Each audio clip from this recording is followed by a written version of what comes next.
nikiwa pale wakanielekezea umbwa.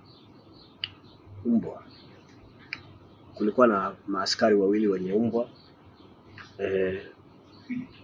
Nikageuka sasa kuondoka kwa sababu ya kuogopa wale umbwa, ili niende upande wa pili.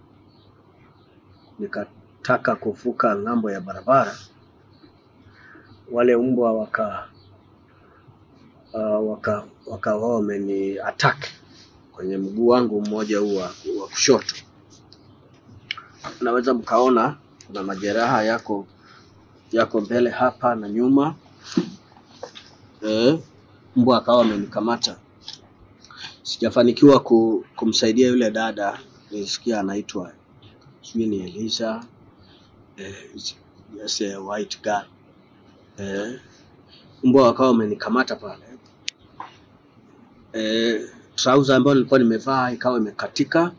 Mbwa ananing'ata. Nikawa nimeanguka chini. Kulikuwa na maji na kulikuwa na tofali pale. Sasa nikiwa pale chini, mbwa ananishambulia. Nimeanguka chini, nikawa pale nilipoanguka kulikuwa na paving, hizi tofali za paving. Nikawa nimeshika tofali kwa ajili ya kujiokoa ili nipige yule mbwa. Nikawa nimeshika ile tofali na mikono yangu miwili. Nikawa nimenyanyua juu ili kutafuta gravity nzuri ili niweze kupiga yule mbwa. Hapo ndo nikasikia sauti za maaskari wakisema usipige yule mbwa. Wakati nimenyanyua mikono yangu juu ili kutafuta nafasi nzuri ya kupiga yule mbwa alioning'ata, ndo nikasikia vipigo kwenye kichwa changu. Pigo vya ajabu sana. Na nikawa nimenyanyua mikono yangu juu, nikashindwa jinsi ya kupiga yule mbwa. Fimbo zikawa nyingi sana kwenye kichwa, kwenye mikono. Finally nikashindwa kushusha ile tofali. Nikawa nimepigwa sana, nikadondoka pale. Damu zikawa zinavuja.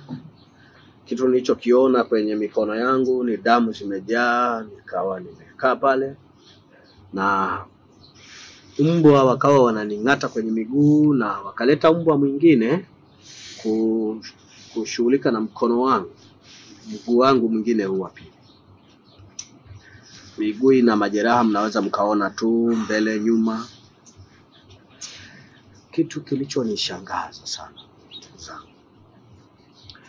wale askari walikuwa tayari kusaidia mbwa, lakini sio mimi.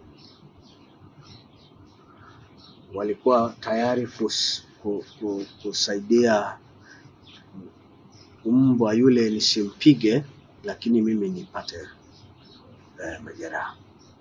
Kwa hiyo zile fimbo zilipotua kwenye kichwa, damu zikawa zimetoka sana pale.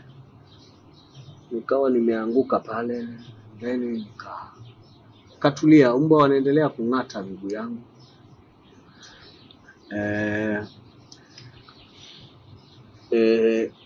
Baada ya muda kidogo, kuna afande mmoja ambaye siwezi kumkumbuka ni namna gani, akasema toeni hao mbwa. Wale mbwa wakawa wametolewa. Nikawa navuja damu kwenye miguu, mikono. Wale mbwa wakawa wamewatoa. Nikawa niko pale. Baada ya muda nikamsikia Pambalu alikuwa anapiga kelele sana. Sasa hiyo nilikuwa bado sijapoteza fahamu.